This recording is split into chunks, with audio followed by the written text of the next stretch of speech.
या सर्वांना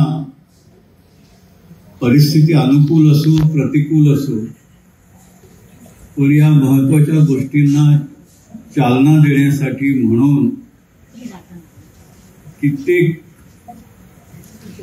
दैनिक, मासिक, साप्ताहिक पुढे आलेली, त्यांनी भरीव काम केलेलं आहे आणि त्याच्यातली काही आज पण टिकाव धरून आहे. आणि मला वाटतं पुढारी हे त्यातले एक प्रमुख माध्यम आहे हे नक्कीच.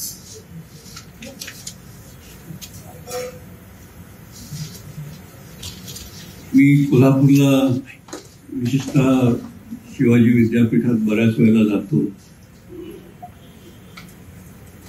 आणि केवळ कोल्हापूरशी संबंध असल्यामुळे आणि पुढारीचा आणि शिवाजी विद्यापीठाचा फार जवळचा संबंध असल्यामुळे मला पुढारीच्या इतिहास भूगोलाची बऱ्यापैकी कल्पना आहे.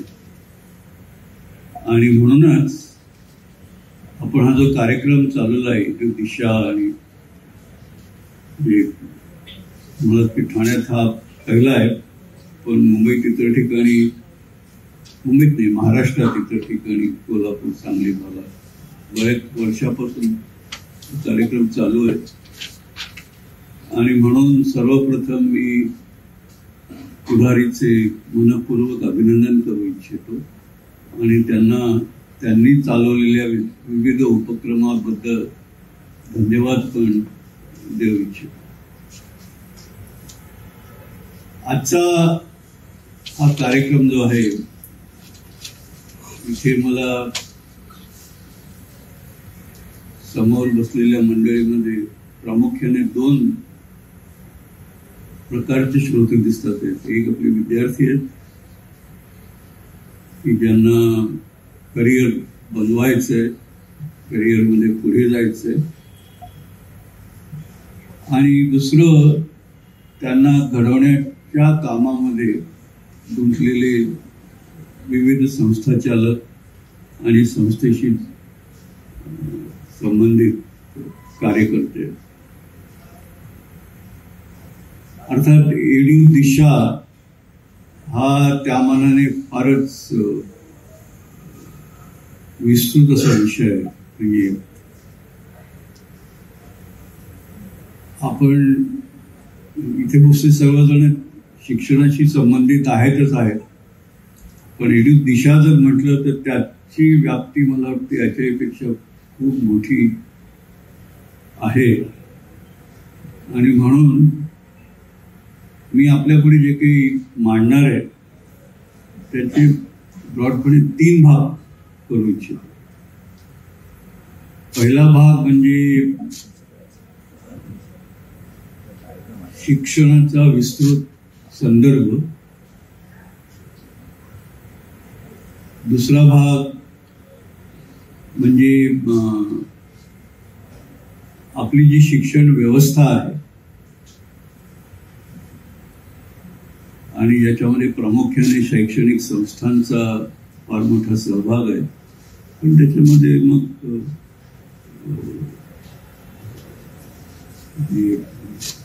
सरकारी पातळीवर पॉलिसी सपोर्ट, सरकारी पातळीवर त्यासाठी आर्थिक पाठबळ आणि एकूणच समाजाचं शिक्षणातलं सहभाग, या सर्व गोष्टी पण येतात. आणि त्याबद्दल थोडंसं बोलेल. आणि तिसरा भाग अर्थातच ते जे विद्यार्थी मित्र आहेत त्यांच्या पुढच्या आकांक्षा आहेत, तर त्यांच्या दृष्टीने काही बोलेल. 3 भाग. आणि अशी शक्यता आहे की एका भागाबद्दल बोलताना तुम्हाला असं वाटू शकेल की नाही, हे आपल्या इंटरेस्ट पॅटर्नच्या फार बाहेरची गोष्ट आहे, पण म्हणून मी सुरुवातीपासूनच थोडी दिलगिरी व्यक्त करतो आणि सांगतो की प्लीज बेअर विथ मी. आता पहिला भाग असं आहे की आपल्या इथलं आपली जी शैक्षणिक व्यवस्था आहे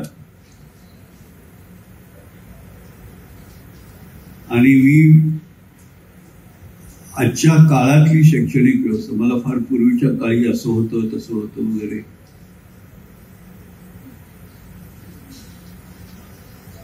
आणि मग असं केलं तर आपण we get embedded in past. तर आपण आजच्या परिस्थितीचं आकलन करून आपण पुढे कसं जायचं याच्यावर फक्त आपलं लक्ष केंद्रित करूया. आणि शैक्षणिक व्यवस्थेबद्दल जर बोलायचं झालं तर मला नेहमी असं वाटत असतं की या देशातलं ब्रिटिश जाऊन इतकी दशकं उलटली, आपण अमृत महोत्सव साजरा केला, पण शिक्षण व्यवस्थेमध्ये असलेलं मेकॉलेचं भूत जे आपल्या मानगुटीवर बसलेलं आहे ते काही अजून उतरलेलं नाही. त्यामुळे आपण म्हणजे आता आपण नवीन नॅशनल एज्युकेशन पॉलिसी अंमलात आणण्याबद्दल खूप काम चालू आहे सध्या आणि खूप महत्वाचं आहे, खूप चांगलं आहे.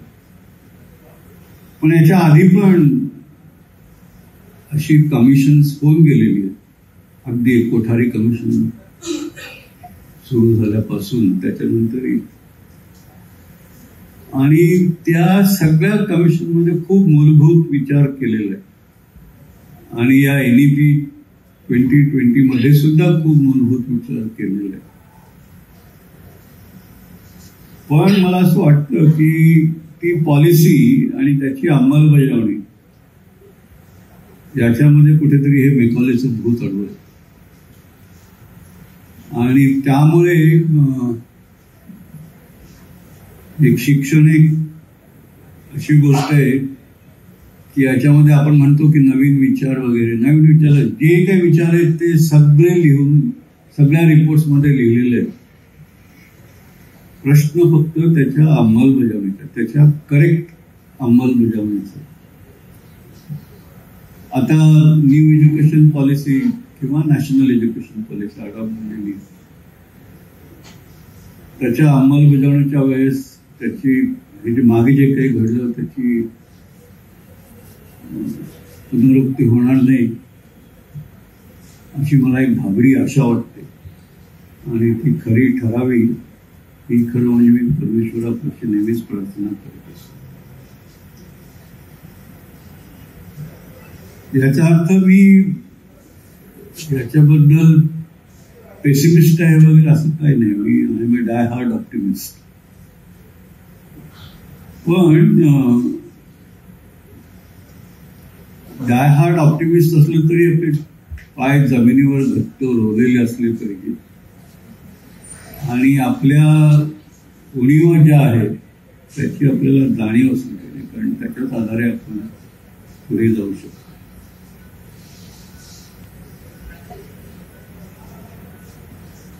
काही आठवड्यांपूर्वी प्राध्यापक राम ताकावले स्मृतिप्रित्यर्थ पुण्यात मी भाषण दिलं आणि म्हणजे शिक्षण तज्ञ क्षेत्रातली ज्येष्ठ श्रेष्ठ मंडळी उपस्थित होती आणि त्याच्यानंतर मला ते 1-2 दिवसातच लोकसत्तेने त्याच्यावर अग्रलेख लिहिला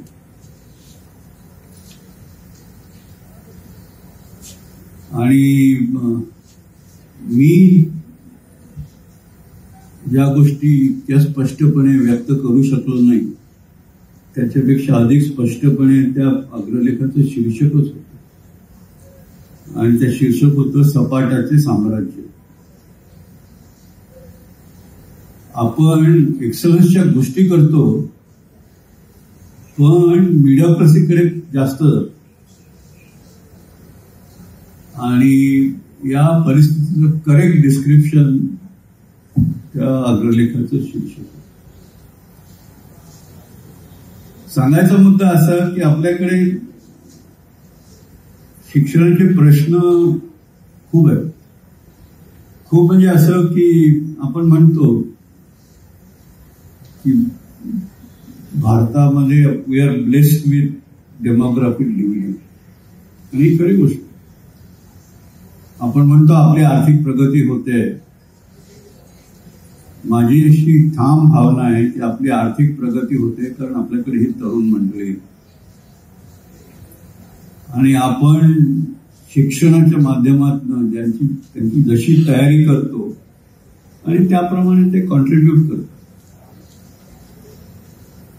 आणि अर्थातच संख्या जास्त असल्यामुळे ते कॉन्ट्रीब्युशन एकत्रित केलं सायझेबल कॉन्ट्रीब्युशन, आणि त्याच्यामुळे खरं म्हणजे आर्थिक परिस्थिती जी झपाट्याने इकॉनॉमी वाढते त्याचं अगदी तुम्ही जर खोलात विचार केला त्याचं कारण हा डेमोग्राफिक डिव्हिजन.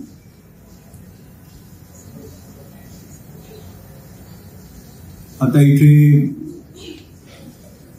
बहुतेक विद्यार्थी किंवा बहुतेक संस्था ज्या बघितल्या त्यामुळे सगळ्यांचं ध्येय असं दिसतंय की त्यांना UPSC MPSC मध्ये पुढे यायचंय किंवा इतर क्षेत्रामध्ये बँकिंगचा उल्लेख झाला पुढे यायचंय. मुंबई युनिव्हर्सिटी दिसते. जेईचं शिक्षण घेणाऱ्याचं नाव दिसलं नाही, पण त्याच्यातल्या काही संस्था जेईच्या साठी तयारी करण्यासाठी म्हणून सुद्धा व्यवस्था करत असतील, आणि इतर अन्य असतील. आता ह्या सगळ्यांचं जर आपण एक ज्याला आपण म्हणतो की कॉमन डिनॉमिनेशन काढलं तर या सगळ्या स्पर्धा परीक्षा, आणि आपल्याकडे ही जी युवा विद्यार्थ्यांची प्रचंड संख्या आहे आणि प्रत्येकाचं एक ध्येय असतं, ऑस्पिरेशन असतं पुढे यायचं वेगळ्या वेगळ्या क्षेत्रात, आणि म्हणून त्या क्षेत्रात शिरकाव जर करायचा झाला आणि ऑस्पिरंट्सची संख्या खूप जास्त असल्यामुळे ही कॉम्पिटिशन खूप जीवघेणी झाली. आणि अर्थात कॉम्पिटिशन ही चांगली गोष्ट आहे, पण जीवघेणी कॉम्पिटिशन याच्यामध्ये बरंच नुकसान पण होतं. दोन प्रकारचे नुकसान. एक म्हणजे, आणि मला IIT JEE जास्त ओळखल्यामुळे मी त्या संदर्भातून स्पष्टपणे सांगू इच्छितो की बऱ्याच वेळेला विद्यार्थी JEEची तयारी करायची, IIT मध्ये ऍडमिशन घ्यायची, आणि ते सगळं करून IIT पोचतात त्यावेळेला त्यांची इतकी दमछाक झालेली असते की त्यांना वाटतं का आपण जे काही मिळवायचं तर आयुष्यात ते सगळं मिळवलं, आता फक्त IITतनं BTechची डिग्री घ्यायची, बाहेर आपलं आयुष्य मार्गी होतं. आणि ते बऱ्याच अंशी खरं पण आहे, पण हे करताना त्यांची दमछाक जी होते त्याच्याबद्दल त्यात आपलं लक्ष मी तिथे आकर्षित करून शिक्षण हा एक आनंदाचा भाग असला पाहिजे. जे काही आपण आत्मसात करतो तो एक आनंदाचा भाग. सकाळी उठल्यापासून 6 वाजेपासून रात्री 10-11 वाजेपर्यंत जर सतत मी अभ्यासाच्या मागे राहिलो आणि त्याच्यातून मला यशही मिळालं, हे जरी मिळालं तरी मी म्हणजे एकूण पर्सनॅलिटी डेव्हलपमेंटच्या दृष्टीने ज्याला आपण म्हणतो 360 डिग्री डेव्हलपमेंट, त्याच्यामध्ये कुठेतरी खूप काही राहून जातं. आणि ज्याला आपण ह्युमन रिसोर्स डेव्हलपमेंट म्हणतो, मानव संसाधन विकास. मानव संसाधन विकास एकांगी असतात कामा नये, आणि आपल्या बहुतेक या परीक्षांच्या माध्यमातून त्याला अपवाद आहेत आणि खूप चांगले अपवाद आहेत. पण ही जी दमछाक होते याच्याकडे आपण थोडस लक्ष दिलं पाहिजे. दुसरं, ही कॉम्पिटिशन खूप फिअर्स आहे, पण मग ज्याच्यातनं ज्यांचं सिलेक्शन होतं तो एक भाग, पण ज्यांचं सिलेक्शन होत नाही तो आकडा अधिक मोठा आहे. आता एखाद्या परीक्षेमध्ये एखाद्याला 98% गुण मिळाले आणि दुसऱ्याला कोणाला तरी 95% गुण मिळाले, तर अर्थातच ज्याला 98% गुण मिळेल त्याचा परफॉर्मन्स 95% गुण मिळाल्यापेक्षा चांगलं आहे. हे जरी निर्विवाद असलं तरी ज्याचं सिलेक्शन झालं आणि ज्याचं सिलेक्शन झालं नाही त्यांच्या आयुष्यातल्या मार्गक्रमणामध्ये इतका फरक पडतो. 95 आणि 98 मध्ये तेवढा फरक नक्कीच नाही. नाही असं काम हा पण आपण शिक्षण क्षेत्रात असलेल्या सर्वजणांनी विचार करायला. जर आपल्याला एकूणच देशाचं मनुष्यबळ अधिक सक्षम करायचं झालं तर एक्सलन्सला प्राधान्य देणं हे तर आलंच. सर्वात अधिक प्राथमिकता त्यालाच असली पाहिजे. पण म्हणून जे ज्यांना त्याच्यात यश मिळतं त्याच्यापेक्षा ज्यांना यश मिळत नाही त्यांची संख्या खूप जास्त आहे आणि त्यांचा दर्जा काही खूप खालचा आहे अशातला भाग नाही. आणि म्हणून त्यांच्यामध्ये जे नैराश्य निर्माण होतं आणि ते नैराश्य निर्माण झाल्यानंतर अनेक जे प्रश्न निर्माण होतात त्याच्याकडे पण आपण म्हणजे शिक्षण व्यवस्थेशी गुंतलेल्या सर्वजणांनी मला वाटतं खूप लक्ष दिलं पाहिजे. अर्थातच विद्यार्थी मंडळींना, तरुण मंडळींना मी असे सांगेन की आजकाल जगामध्ये प्रचंड उलथापालथ होत आहे आणि संधीच्या नवीन नवीन वाटा उपलब्ध होत आहेत आणि हे असं वाढतच जाणार आहे. आणि त्यामुळे अशा प्रकारचं नैराश्य येऊ देण्याचं काहीच कारण नाही. आणि पूर्वी कसं होतं की एक विद्यार्थी दशा आणि मग त्या विद्यार्थी दशेतनं आपण सगळ्या परीक्षा पास करायच्या, शिक्षण सगळं प्राप्त करायचं आणि मग तिथनं उत्तीर्ण झालं मग जीवनाचा दुसरा टप्पा सुरू करायचा. आता शिक्षणाच्या बाबतीत असं काही राहिलेलं नाही. आता गोष्टी इतक्या झपाट्याने बदलतात आहेत की तुम्ही जे काही शाळेतनं किंवा कॉलेजमधनं बाहेर पडताना शिकलात तर शिक्षणाचा पाया हा महत्वाचा आहे. पण शिक्षणाचे दोन उद्देश आहेत. एक, आपापलं प्राप्त केलं, आपल्याकडे आत्मसात केलेलं ज्ञान अधिक विस्तृत करायचं आणि एकूणच त्याच्यातल्या काही जणांनी तरी परत शिक्षण क्षेत्रात राहून त्याच ज्ञानाच्या कक्षा अधिक रुंदावायच्या, विस्तारित करायच्या. आणि हा एक पैलू खूप महत्वाचा पैलू आहे. जग जे पुढे चाललंय, जगामध्ये आपल्याला जेवढ्या नवीन नवीन टेक्नॉलॉजीज येताना दिसतात ते या ज्ञान सतत वृद्धिंगत होत राहतंय म्हणून होतंय.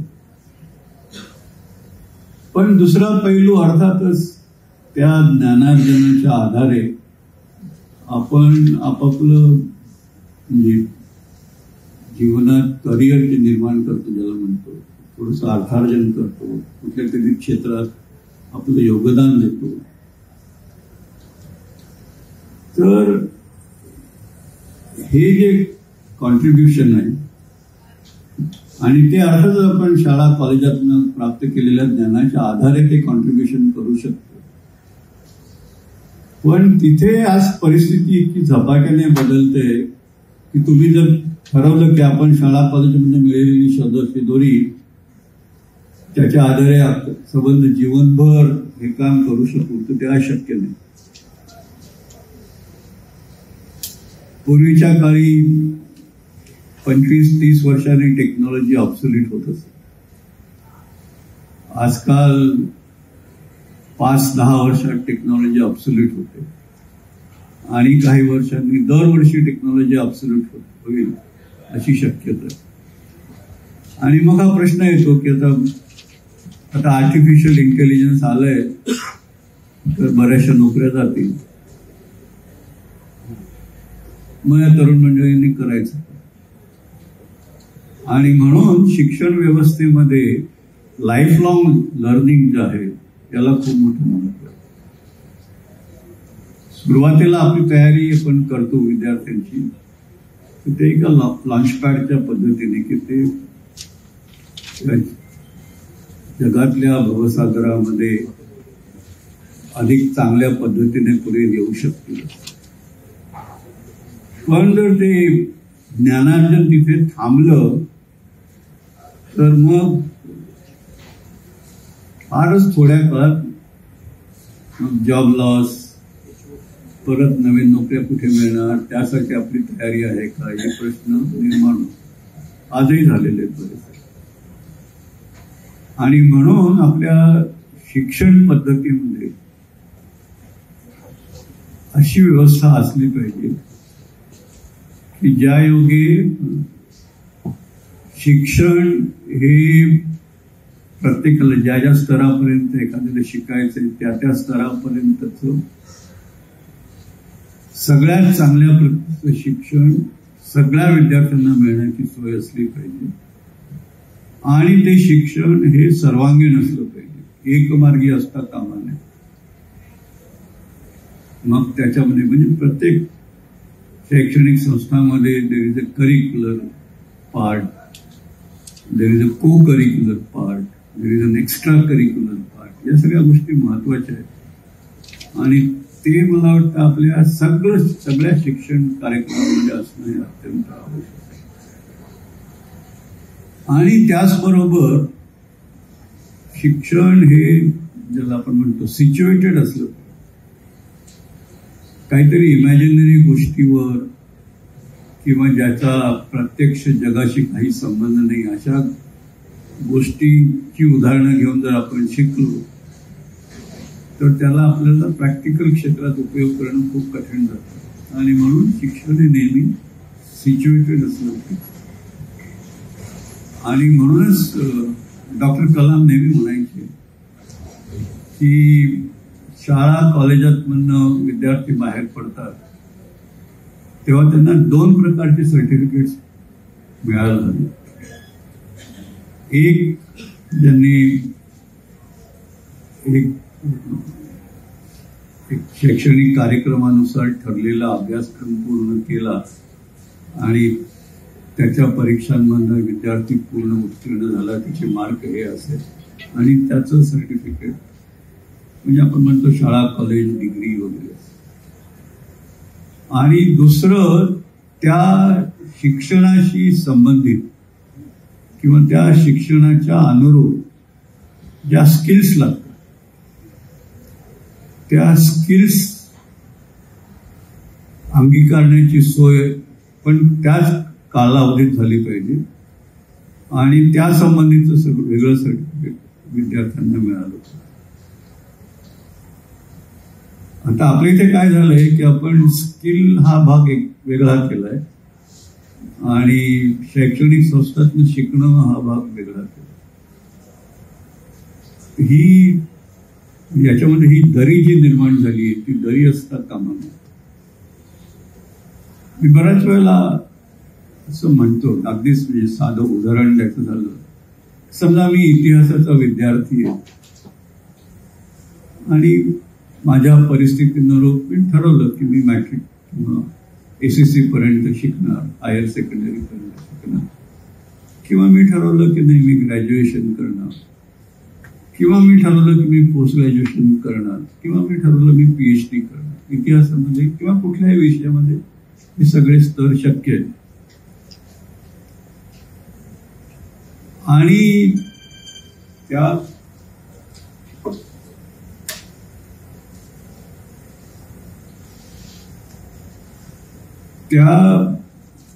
क्षेत्रात वेगळ्या वेगळ्या स्तरावर मी बाहेर आल्यानंतर इथे काम करताना मला वेगळ्या वेगळ्या स्किल्स असणं आवश्यक आहे. म्हणजे मला जर संशोधनाच्या स्तरावर काम करायचं झालं तर त्या स्किल्स बऱ्याचशा सॉफ्ट स्किल्स, बऱ्याचशा हार्ड स्किल्स हे असणं आवश्यक आहे. पण म्हणून जेव्हा मी शालेय स्तरावर किंवा शालेय स्तरावरून बाहेर पडलो किंवा ग्रॅज्युएट स्तरावर शिकलो आणि बाहेर पडलो, तर तेव्हा मला किमान जी ऐतिहासिक महत्वाची स्थळं आहेत त्या ठिकाणी आणि काही नाही तर किमान गाईड म्हणून काम करण्याची स्किल्स साध्य झाली पाहिजे म्हणून. मग त्याच्यानंतर मी शाळा कॉलेज सोडून तिथेच व्यवसाय करीन किंवा शिक्षणात पुढे जाईल तो मुद्दा वेगळा, पण ती स्किल मी साध्य केली पाहिजे. बऱ्याच वेळेला आपण म्हणजे स्किल म्हटलं की नॉर्मली आपल्यासमोर ITI येतं आणि आपल्याचं एक कुठेतरी मनात ठसलेलं आहे की ITI म्हणजे ब्लू कॉलर जॉब आणि बऱ्याच विद्यार्थ्यांना व्हाईट कॉलर जॉबचं आकर्षण जास्त. मला असं सांगायचं आहे की आपण जेव्हा परत मगाशी इतिहासाचं उदाहरण दिलं तसं की चक्क विज्ञान क्षेत्रात संशोधन करायचं ठरवलं आणि संशोधन करताना एखादं हायपोथेसिस असतं आणि मग ते सिद्ध आहे का सिद्ध होत नाहीये, खरं का खोटं हे आपण ठरवतो संशोधन करून.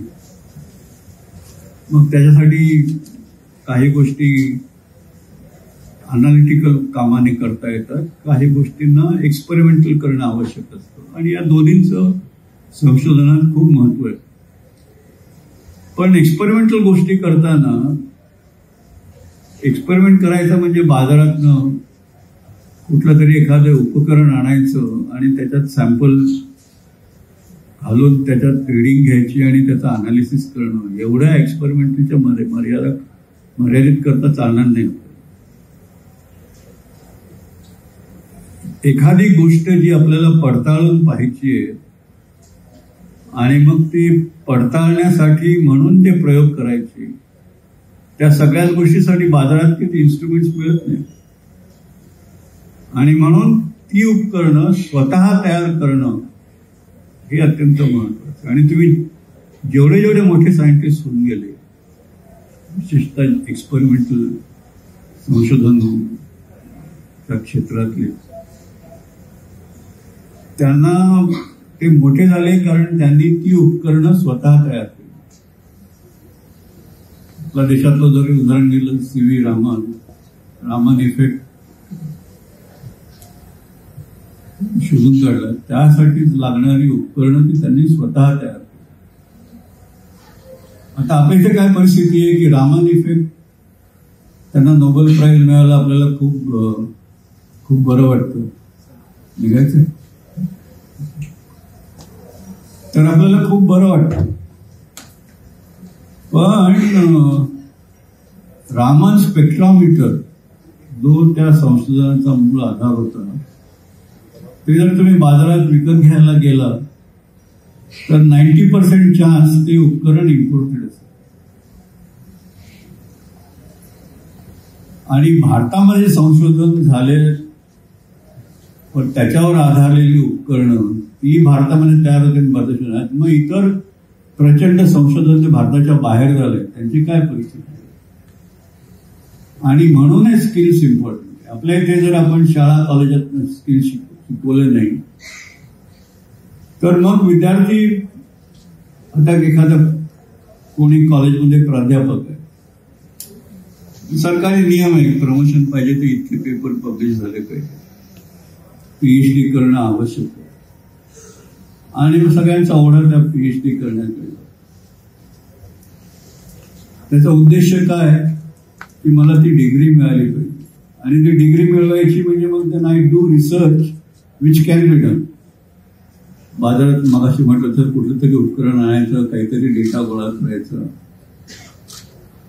असल्या संशोधनाचा काहीही उपयोग होत नाही तंत्रज्ञान पुढे नेण्याच्या दृष्टीने आणि देशाची इकॉनॉमी पुढे नेण्याच्या दृष्टीने. आणि हा मूलभूत फरक आपल्या शिक्षण पद्धतीत आपल्याला करायला. मेकॉलेचं भूत जे म्हटलं मी मगाशी ते या कारणात की आपल्याला फक्त खरडेघाशी करण्यापुरती स्किल मिळते आणि मग म्हणजे कुठेतरी वाचून कुठेतरी लिहून मी लोकांना खूप पांडित्य सांगू शकतो, त्याचा काय उपयोग नाही. अर्थात एक क्षेत्रात ज्ञान पुढे नेण्यासाठी त्याचा खूप उपयोग आहे, पण देश पुढे जाण्याच्या दृष्टीने, देशाची आर्थिक प्रगती होण्याच्या दृष्टीने काय. तर शिक्षण पद्धतीबद्दल आणि बरंच काही बोलण्यासारखं आहे, पण आजच्या संदर्भात मला हे एवढं पुरेसं. शैक्षणिक संस्थांबद्दल जर बोलायचं झालं तर आज अशी परिस्थिती आहे आणि इथे बरेच संस्थाचालक उपस्थित आहेत. पण शिक्षणाच्या दोन भाग करतो मी, एक शिक्षण आणि एक कोचिंग. कोचिंग म्हणजे स्पर्धात्मक परीक्षात यशाची शक्यता वाढवण्यासाठी म्हणून जी आपण तयारी करतो सगळ्याच गोष्टी. तुम्ही ऑलिम्पिकमध्ये टीम पाहते तर you start A coaching camp तयारी करायला लागते. सायन्स ऑलिम्पियाडमध्ये विद्यार्थ्यांना आपण तर स्पर्धात्मक परीक्षेत पुढे येण्यासाठी त्यासाठीची तयारी करणं हे अत्यंत आवश्यक. पण आज काय झालंय की शाळेमध्ये जे काही शिकवलं जातं त्याच्या आधारे या स्पर्धात्मक परीक्षेत आपलं टिकाव लागणार नाही अशी भावना निर्माण झाल्यामुळे सगळ्यांचा ओढा कोचिंग संस्थांकडे वळतो.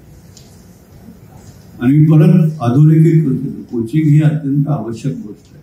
पण झालं काय की ही कोचिंग क्लास कल्चर आणि त्याची जी इकॉनॉमी, त्याच्यामध्ये जी गुंतवणूक आहे ती आज एकूण राष्ट्राच्या एज्युकेशन प्रोग्राममध्ये जी गुंतवणूक आहे त्याच्यापेक्षा जास्त आहे. आणि हे प्रपोर्शन मला कुठेतरी भयावह वाटतं. त्याची मूळ जी तयारी करायची, बेसिक प्लॅटफॉर्म जो तयार करायचा, सर्वांना तयार करायचा, तो जो कार्यक्रम आहे तो अर्थातच कितीतरी मोठा असला पाहिजे. आणि प्रत्येक शाळेत असताना मुलं झाले की त्या अतुकडीत करायचे आणि त्यांच्यासाठी वेगळं व्यवस्था करतो किंवा त्यातनं मेरिट लिस्टमध्ये नाव येण्याची संख्या वाढवावी. शाळांमध्ये सुद्धा चालतं. किंवा ज्यांची प्रगती खूप चांगली आहे त्यांच्यासाठी आपण रेमेडियल प्रोग्राम सुरू करतो. पण एकूण शिक्षणाचा जो पाया घट्ट करायचा त्याच्यावर एकूण समाजाचं, एकूण अर्थकारणाचा जास्त भर असला पाहिजे. आणि मग त्याच्यातनं मग आपण कोचिंग करतो. आज उलट झालंय. आणि उलट झालं याचं कारण केवळ म्हणजे ज्या बाजूला आपण म्हणतो की आपलं डेमोग्राफिक डिव्हिडंड ही आपली स्ट्रेंथ आहे, पण या प्रचंड संख्येचा रेटा इतका आहे की त्याच्यामुळे हे प्रमाण व्यस्त झालं. आणि त्यामुळे मला असं वाटायला लागलं की सर्व संस्थांनी, सरकारी आणि प्रायव्हेट शिक्षण संस्थांनी आणि कोचिंग संस्थांनी सर्वांनी थोडंसं एकत्रित येऊन विचार करण्याची वेळ आली. मगाशी जे म्हटलं की प्रत्येकाच्या 2 सर्टिफिकेट मिळण्याची व्यवस्था व्हावी, तसंच आजकाल आपण बऱ्याच म्हणजे एज्युकेशन पॉलिसीमध्ये म्हणजे ती should be student centric. Student centric म्हटलं की मला जर शिकताना इतिहास शिकायचा आहे आणि सायन्स शिकायचं आहे किंवा सायन्स शिकायचं आहे आणि क्रिएटिव्ह आर्ट्स मधलं काही शिकायचं, तर ती व्यवस्था, ते इलेक्टिव्ह आपल्या शैक्षणिक संस्थांना त्याची व्यवस्था असायला पाहिजे, असं एक पॉलिसी स्टेटमेंट आणि ते खूप महत्वाचं आहे. आता आपल्या इथले बहुतेक शैक्षणिक संस्था या छोट्या छोट्या आहेत. एखाद्या शाळेमध्ये किंवा कॉलेजमध्ये धरून चालला की 100-1 फॅकल्टी आहे आणि 3-4 हजार विद्यार्थी आणि अर्थातच स्टुडंट फॅकल्टी रेशो हा एक वेगळा मुद्दा आहे. तिथे पण आपल्या इथे बऱ्याच अडचणी आहेत. सगळ्या संस्थांची असते की आमच्याकडे पुरेसे शिक्षक नाहीत वगैरे, तो एक वेगळा मुद्दा आहे. पण अशा आता हा जो आकडा सांगितलाय साधारणपणे मध्यम साईज संस्था झाली. पण अशा संस्थांमध्ये जर प्रत्येक विद्यार्थी म्हणाला की माझं कॉम्बिनेशन आहे, आणखी दुसरा म्हणाला माझं कॉम्बिनेशन आहे, असे जर खूप कॉम्बिनेशन झाले तर ते तुम्ही त्या छोट्या संस्थेमध्ये निर्माण करू शकत नाही. आणि म्हणून तुम्ही बघाल की जगामध्ये विशेषतः युनिव्हर्सिटीजमध्ये आणि युनिव्हर्सिटी म्हणजे आपल्या युनिव्हर्सिटीज प्रचंड आहेत. प्रत्येक युनिव्हर्सिटीमध्ये 800-900 अफिलिएटेड कॉलेजेस आहेत. मी त्या अफिलिएटेड कॉलेजेसची व्यवस्थेबद्दल बोलत नाही. मी युनिव्हर्सिटी म्हणजे तिथे काहीतरी एक वैश्विक universal knowledge, comprehensive knowledge, holistic knowledge अशा प्रकारचं वातावरण असलेली संस्था म्हणजे युनिव्हर्सिटी. आणि म्हणून कॅम्पस, युनिव्हर्सिटीचे जे कॅम्पस असतात ते महत्वाचे. आणि कॅम्पस किती मोठे आहे, त्याच्यामध्ये किती विद्यार्थी शिकतात, किती प्राध्यापक आहेत, असा जर हिशोब केला आणि जगातल्या पहिल्या 10 किंवा पहिल्या 50 युनिव्हर्सिटीजकडे जर बघितलं तर सर्व युनिव्हर्सिटीज एक 4-5% अपवाद सोडला तर त्या युनिव्हर्सिटीजमध्ये 25,000, 30,000 कॅम्पसवर अफिलिएटेड कॉलेजेस म्हणतो इतके विद्यार्थी आणि स्टुडंट टीचर रेशो 10-11च्या आसपास आणि काही ठिकाणी 5-6 इथपर्यंत खाली गेले. अशी जेव्हा व्यवस्था होते तेव्हा मग आपल्या जगातल्या बेस्ट युनिव्हर्सिटीजमध्ये आपला नंबर लागू शकतो. आपल्याकडे IIT आहे, IISc आहे, खूप चांगल्या जगन्मान्य संस्था आहेत. पण या संस्थांचा नंबर 100, 150, कधी 200च्या बाहेर लागतो. त्याच्यामध्ये आपला नंबर लागतच नाही.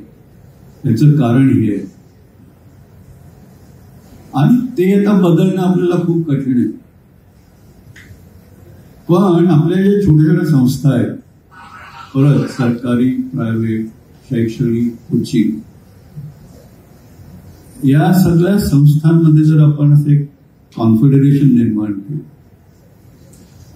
विद्यार्थ्यांना असं चॉईस निर्माण केला, तुला इतिहास शिकायचा आहे तर इथे शिक, डान्स शिकायचा आहे तर तिथे शिक, आणि त्यांचं कोऑर्डिनेशन आहे in terms of quality, in terms of accreditation, हे सगळं जर आपण केलं तर विद्यार्थ्यांच्या दृष्टीने खूप मोठी सोय होऊ शकते. आणि असा समन्वय जर आपण साधू शकलो तर हे जे नवीन प्रश्न निर्माण झालेले आहेत त्या प्रचंड संख्येमुळे त्याच्यावर काहीतरी तोडगा निघू शकेल असं मला वाटतं. माझ्या दुसऱ्या भागाबद्दल एवढं पुरेसे आहे. अजून याच्यात सुद्धा खूप बोलण्यासारखं आहे. आता मी तिसऱ्या आणि सर्वात महत्वाच्या भागाकडे येतो, ते म्हणजे विद्यार्थी. आता मी हे मुद्दाम तुमच्याकडे येण्याआधी या गोष्टीचं, कारण तुम्हाला या गोष्टीचं म्हणजे आता बऱ्याच वेळेला विद्यार्थ्यांना असं वाटतं की म्हणजे प्रत्येकाला ॲस्पिरेशन असतेच. माझ्या बाजूचा मुलगा IAS झाला तर मी पण IAS व्हावं, माझ्या बाजूचा मुलगा IIT ला गेला मी पण IIT. पण मला असं वाटतं की याला मी म्हणजे बँडवॅगन अप्रोच, एक गारुडी असून त्याच्या मागे मग सगळ्यांना, ती गोष्ट उंदरांच्या बाबतीत आहे, आपण उंदीर नाही आहोत, पण आपण तो बँडवॅगन अप्रोच मागे जाऊ नये. आपण स्वतःला ओळखावं, आपल्याला काय व्हायचंय, आपली काय क्षमता आहे, आणि तुमची जी काही क्षमता असेल त्याच्यापेक्षा तुमचं ध्येय उद्दिष्ट एक 15% 20% अधिकच ठेवा. पण प्रत्येकाला थोडंसं स्ट्रेच व्हायलाच पाहिजे. पण तुमची क्षमता एक ठराविक X असली आणि तुमचं ध्येय 10X असलं, 20X असलं तर मग तो नैराश्य तुमच्या पदरी करू शकतो. तेवढं भान जर तुम्ही ठेवलं आणि आपल्या क्षमतेपेक्षा थोडं अधिक, आणि त्यासाठी म्हणून जर आपण खटपट केली तर मला वाटतं तुम्ही नक्कीच. आणि परत मी जे म्हटलं मगाशी, लाईफ लॉंग एज्युकेशनचा हा जमाना आहे, त्यामुळे आपण एक ठरवलं की आपलं हे उद्दिष्ट आहे ते साध्य केलं. मग ते UPSC असो, MPSC म्हणून जे केलं, त्याच्यानंतर लगेच दुसरं उद्दिष्ट ठरवलं की आता मी काय करणार, आणि त्या मार्गाने जर तुम्ही पुढे गेलं आणि हे सगळं करताना एकूण जीवनाचं उद्दिष्ट काय हे पण, केवळ पैसे कमवणं किंवा केवळ मोठ्या मोठ्या हुद्द्यांवर पोचणं हे काही उद्दिष्ट असू शकत नाही. हे उद्दिष्ट आपल्याला बरं वाटतं, आपल्याला खूप सुविधा मिळतात वगैरे, खूप सत्ता हात मिळते, पण तुम्ही सध्या कदाचित ते लक्षात येणार नाही, पण एक 40-50 वर्षाचे जेव्हा व्हाल तेव्हा मग ते हळूहळू जाणवायला लागले की मी सकाळपासून संध्याकाळपर्यंत घाणीच्या बैलासारखा फिरतोय. शेवटी माझ्या आयुष्याचं उद्दिष्ट काय, पैसा कमवला, पुढे काय. आणि मग असं जाणवलं, कारण मी कित्येक जण बघितले, अगदी अक्षरशः परदेशात, अमेरिकेत सुद्धा खूप मोठं प्रावीण्य मिळवलं, खूप पैसा कमवला, खूप सक्सेस मिळवली, पण नंतर काहीतरी लोक आले इथे आणि इथे खेड्यापाड्यातून काम करतात. राहत जरी नसले खेड्यापाड्यात तरी तिथल्या परिस्थितीसाठी काहीतरी कॉन्ट्रीब्युट, कारण त्यामुळे जे समाधान मिळतं ते त्या पैशाने नाही मिळत. कारण सांगायचा मुद्दा असा की दर मंजल छोटी छोटी उद्दिष्ट ठरवून ती साध्य करून पुढे जायचं, पण हे सगळं करताना एक जीवनाचा उद्देश तुम्ही स्वतःपुढे ठेवला पाहिजे. आणि माझी त्याची अगदी साधी डेफिनेशन आहे, आणि ती म्हणजे अशी की तुम्हाला रोज रात्री झोपताना शांत झोप होईल, तुमचं मन स्थिरचित्त असायला पाहिजे. मगाशी आपल्या अँकरनी तुम्हाला सांगितलं की 5 मिनिटं मन ब्लँक करून बघा, आणि मी तुम्हाला गॅरंटी देतो की पहिल्यांदा तुम्ही 5 मिनिटं जर मन ब्लँक करून स्वतःला, you should be honest to yourself, नुसतं शांत बसलेला मन शांत 5 मिनिटं करून बघा, अशक्य गोष्ट आहे. पण तशी परिस्थिती साध्य करता आली, किंवा त्याच्यापेक्षा ते जरा कठीण आहे, त्याच्यापेक्षा सोपी गोष्ट म्हणजे जर तुम्हाला रोज तुमची झोप त्यामध्ये खूप स्वप्न पडत नाही, चलबिचल होत नाही आणि झोपायला गेलं शांत मनाने छान झोप लागते, सकाळी उठलं प्रसन्न वाटतं. अशी परिस्थिती साध्य केली तर तो खरा आनंद. आणि ते जोपर्यंत तुम्ही जे काही रोजचं तुमची जी दिनचर्या आहे त्याच्यामध्ये जे काही करता, स्वतःसाठी म्हणा, तुमच्या परिसरातल्या लोकांसाठी म्हणा, समाजासाठी म्हणा, देशासाठी म्हणा, आणि त्याच्यामध्ये काहीतरी भरीव साध्य केल्याशिवाय तुम्हाला ही परिस्थिती साध्य नाही. आणि ही तुम्ही नक्की स्वतः बांधून.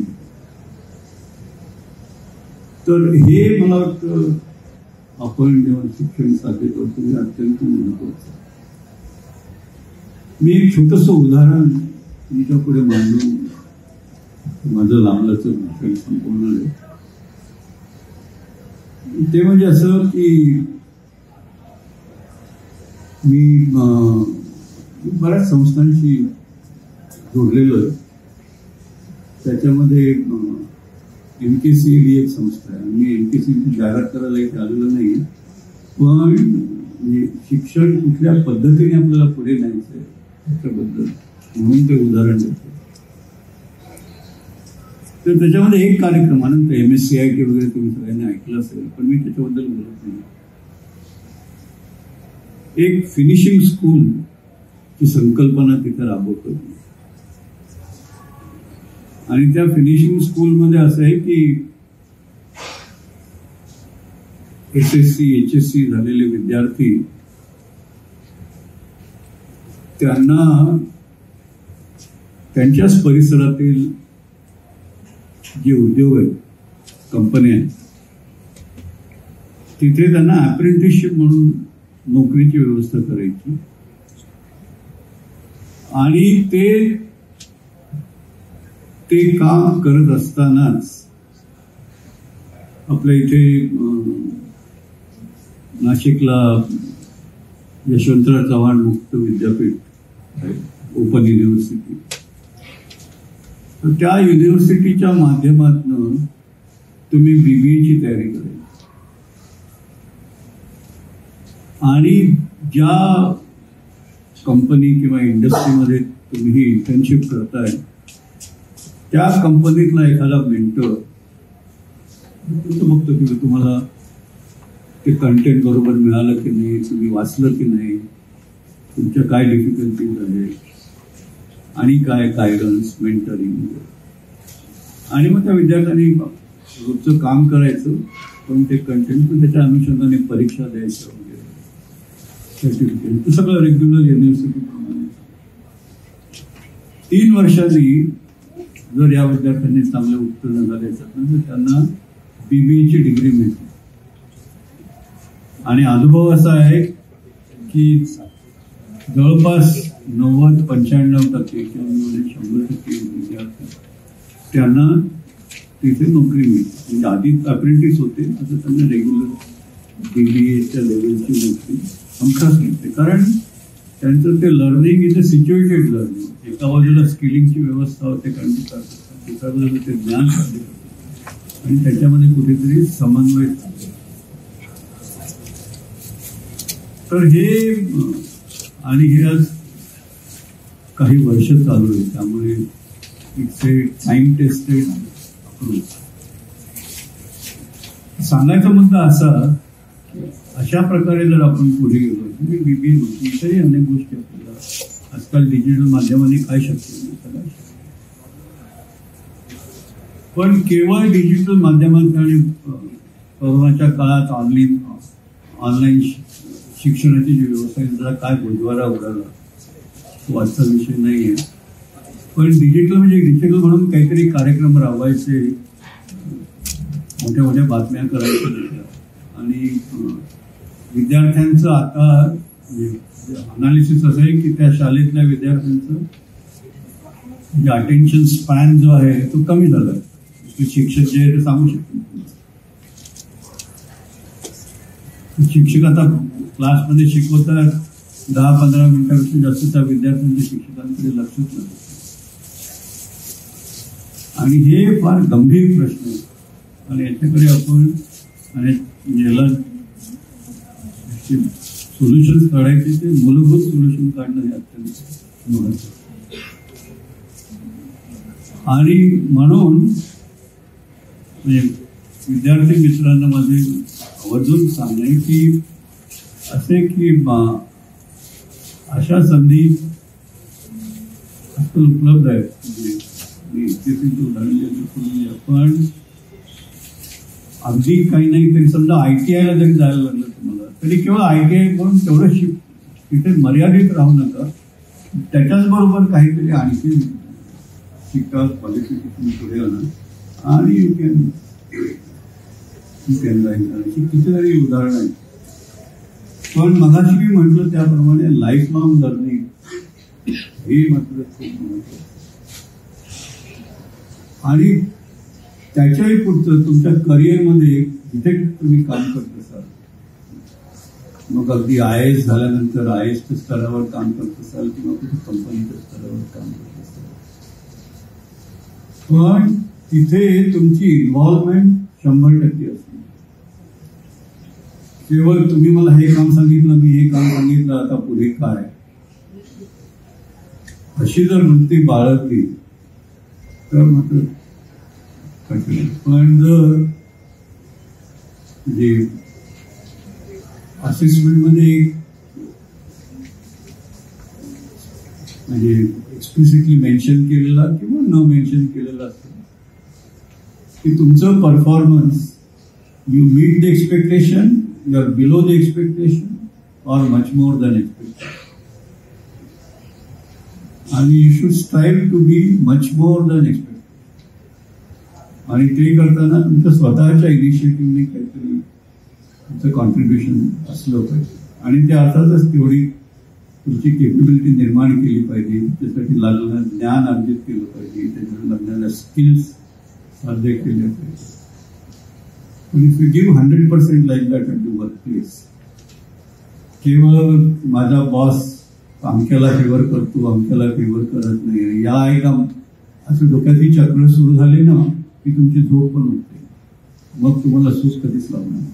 So remain positive but keep making good contribution आणि I think success is guarantee. इतरही अनेक गोष्टी आहेत, वेळेची मर्यादा आहे. पण मला सांगण्याचा सगळ्यातच एक गाभा जर सांगायचं झालं तर मला वाटतं शिक्षण क्षेत्रात असलेले सगळे स्टेक होल्डर्स, मग ते शैक्षणिक संस्था असो, कॉम्पिटिटिव्ह स्पर्धांसाठी तयार करून देणाऱ्या संस्था, कोचिंगच्या संस्था असो, किंवा तुम्ही विद्यार्थी मंडळी, we are all stakeholders in this. आणि आपल्याला जर स्वतःची प्रगती करायची झाली आणि एकूणच कलेक्टिव्हली सर्वांची आणि एकूण देशाची प्रगती झाली तर I think all of you should come together. All of you should come together with A constructive synergy. आणि मी मगाशी माझ्या विवेचनात त्यातले काही भाग सांगितले, त्यात आणखी तरी अनेक गोष्टी आहेत त्याचा अंतर्भाव करायला पाहिजे. पण अशी कन्स्ट्रक्टिव्ह सिनर्जी जर आपण निर्माण करू शकलो तर मला वाटतं त्याच्यातनं खूप काही साध्य होतं. आणि हे काम तुम्ही विचारलं की सरकारने करावं, तर सरकारने हे काम होणं अशक्य, अशी खुणगार होतं. हे मला वाटतं सामाजिक चळवळीच्या स्तरावर आपण सर्वांनी मिळून करायला हवं. आणि मला खात्री आहे महाराष्ट्राला एक खूप परंपरा आहे, विचारवंत आहे, सुधारक मंडळी आहे. तर आणि पुढारीसारखे माध्यम आहेत, एडू दिशासारखा कार्यक्रम आहे. या कार्यक्रमाला एक वैचारिक म्हणजे प्रत्येक विद्यार्थ्यांच्या करिअरसाठी म्हणून ते अगदी महत्वाचे, that is immediate urgent priority ते करावंच करावं. पण हे करत असताना हळूहळू या चळवळीला जर थोडी चालना दिली from a fundamental stand point, मला वाटतं बऱ्याच काही घडू शकते. एवढंच बोलून मी माझं विवेचन थांबवतो. धन्यवाद.